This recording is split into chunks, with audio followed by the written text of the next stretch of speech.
If you're in the market for a drone, it makes sense that you'd look at DJI. In our experience, DJI makes some of the very best drones you can buy. Better yet, we found something in its lineup for every kind of buyer, from first-time flyers to experienced pilots. Here's the cool bit. We've flown pretty much every DJI drone to help you decide which ones should be on your radar. It's not easy to pick the best DJI drone for everyone, because each model suits a different type of user. That said, if we had to choose a single DJI drone to recommend, it would be the DJI Mini4 Pro. When we flew it in testing, we were impressed by the quality and stability of its footage. We also found that automated modes, obstacle avoidance sensors, and subject tracking made it easy to fly solo. Because of the variety in the DJI drone range though, there might be a better option for you in our roundup, whether that's a lightweight folding model or a flagship flyer for professionals. We have listed the 5 best DJI drone 2024, and their key features. You need to consider this to help you choose the best one for you. For more information on the product, as always, I've included a link in the description box down below, which are updated with the best prices on each product. Like the video, comment, and don't forget to subscribe. Be sure to stay tuned till the end so you don't miss anything. Now let's get started.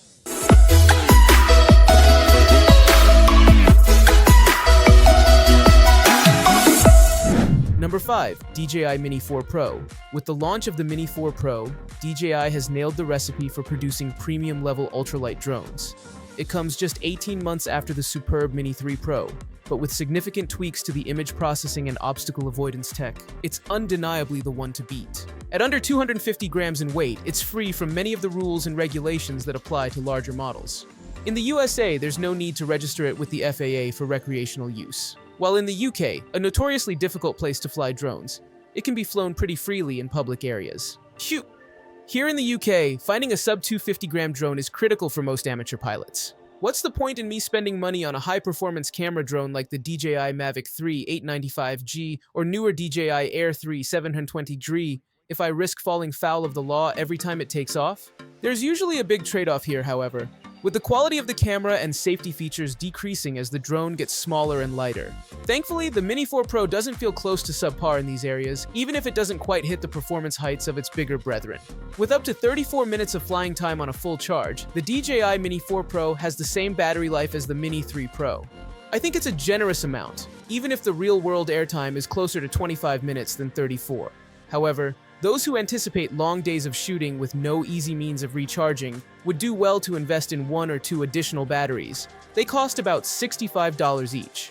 You could also simply buy the DJI Fly More bundle, $1,159, which comes with the drone, 3 batteries, a charging cradle that can hold all 3 at once, an RC2 controller, and a sturdy shoulder bag to put it all in. This is the version of the drone I was sent to review. And while it's expensive, it does feel like a one-and-done purchase.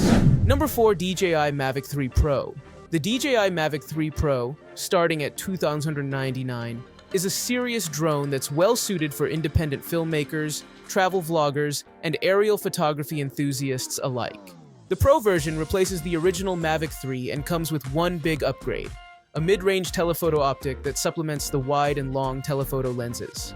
That new camera and excellent obstacle avoidance sensors cement the Mavic 3 Pro's position at the top of the premium segment, even if DJI faces little real competition. For the Mavic 3 Pro, DJI upgraded the camera module with a 3rd sensor and lens, but didn't make any other tech changes compared with the original Mavic 3. The stack includes a 4/3 20mm 24mm camera with Hasselblad color science, the new mid-range Type 1 1.3 48mm 70mm 3x combo, and a Type 1 to 2 12mm 166mm 7x lens. The Pro replaces the original Mavic 3 in the lineup, as mentioned, but it starts at the same price as that older model, so you don't pay a premium for the 3rd camera. The new mid-zoom camera makes far fewer image quality concessions than the 166mm lens, so it's a better bet for serious creative work. It supports D-Log color, for instance, whereas the 7x lens sticks with a standard color profile. That said, the extra-long lens still has value for special effects shots and industrial applications. If you want to spend less, the Mavic 3 Classic, $1,999 with RCN1 remote, matches the Mavic 3 Pro's capabilities, but sticks with just the main 24mm camera. If you're buying the drone for real estate, travel vlogging, or aerial photography, it might be all you need. Number 3. DJI Mini 2 SE. DJI hasn't had a true budget-minded drone in its lineup for a while, but the Mini 2 SE, $339 with remote breaks that streak. This compact flyer offers high-res 2.7K recordings at up to 30 FPS, flight times of around 30 minutes, and convenient USB-C charging for both the drone and remote. It doesn't include obstacle detection sensors or all the latest features from its higher-end siblings, but it's still an excellent value in light of disappointing competitors in this price range like the $239.99 the Holy Stone HS360. The Mini 2 SE is thus worthy of our Editor's Choice Award for budget-friendly drones, an honor we last gave to the discontinued Mini 2. The Mini series started as a reaction to regulatory restrictions. In the US and many other regions, governing bodies decided that drones that weigh 249 Gs, 8.8 ounces, or less are safe to fly without registration. The Mini 2 SE makes that weight exactly, so you don't have to go through the minor hassle of FAA registration. Even without registration, new pilots must still pass a free online knowledge quiz, the Recreational UAS Safety Test, TRUST. It's an easy A, as long as you read up on the basics. For more detail, read our primer on drone regulations.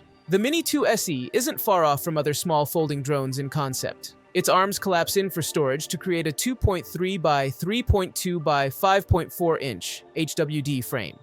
To keep costs low, the drone shares much of its tech with earlier models in the series. Its airframe and motors are from the Mini 2, and its camera is from the original Mavic Mini. Number 2. DJI Mini 3. The DJI Mini 3 is an enticing choice for eager drone pilots willing to sacrifice the obvious safety benefits of collision avoidance for a more affordable model. In most other respects, the Mini 3 will undoubtedly tick all of the boxes. It offers all of the standard photo and video features. Photos are limited to 12 megapixels, unlike the Mini 3 Pro, which can shoot 48 megapixel photos using the same sensor, but image quality is equally impressive. When DJI released the Mini 3 Pro in 2022, it felt like the company was turning its back on true beginner-friendly drone models. Sure, the Mini 3 Pro is small, highly portable, and sits within the regulator-friendly sub-250G category, but some of the features on offer, and indeed the price, are geared more for advanced users and professionals. It made sense commercially that the Mini 3 Pro was launched first, but with the release of the Mini 3, beginner drone enthusiasts now have a more affordable option to consider. From the outside, DJI's two Mini 3 models look almost identical. The main difference is the absence of obstacle avoidance sensors on the Mini 3, which is one of the main limitations of this less expensive model. Collision avoidance is incredibly useful whether you're an absolute beginner or an experienced pilot, but it is something you can live without. Neither the Mini 2 nor the original Mavic Mini had obstacle avoidance, and both dominated the entry-level drone market. Other key downgrades include lower video specs, no 48 megapixel photos, and no subject tracking. Follow me. It's not surprising that the Mini 3's features have been pared back, but on the whole, it's still a high-quality portable drone, capable of capturing photos and videos in both landscape and portrait format. 12 megapixel photos can be captured in both RAW and JPEG, while video can be captured at up to 4K and 30 FPS. And despite not having collision avoidance, you can still enjoy QuickShot's automated flight patterns. Number 1. DJI Avatar 2. If you have ever flown the first DJI Avatar, you'll understand the ease of taking control and quickly going from beginner to full-speed flying. When flying with DJI's motion controller, the movements to fly Avatar is natural, meaning anyone can do it. Let's use myself for instance. I am not an avid FPV flyer. I don't build any of them, and I'm for sure not out there doing flips and flying in and out of buildings with them. My experience with FPV was a 1-minute flight demo at a public safety drone demo by UVT last summer. Yes, Avatar is being pushed to law enforcement for house clearing usage. Last week, I put on the goggles and powered everything on for the first time and went through the tutorial. By default, DJI puts you in beginner mode, kind of like Cineflight mode from the traditional drones. After about 30 seconds, I was already ready to turn it off and go full speed, which I did, and then crashed almost immediately into a playscape. Oops. While crashes with a Mavic, Air, or Mini drones are usually not good, FPV drones are expected to have some crash resilience to them.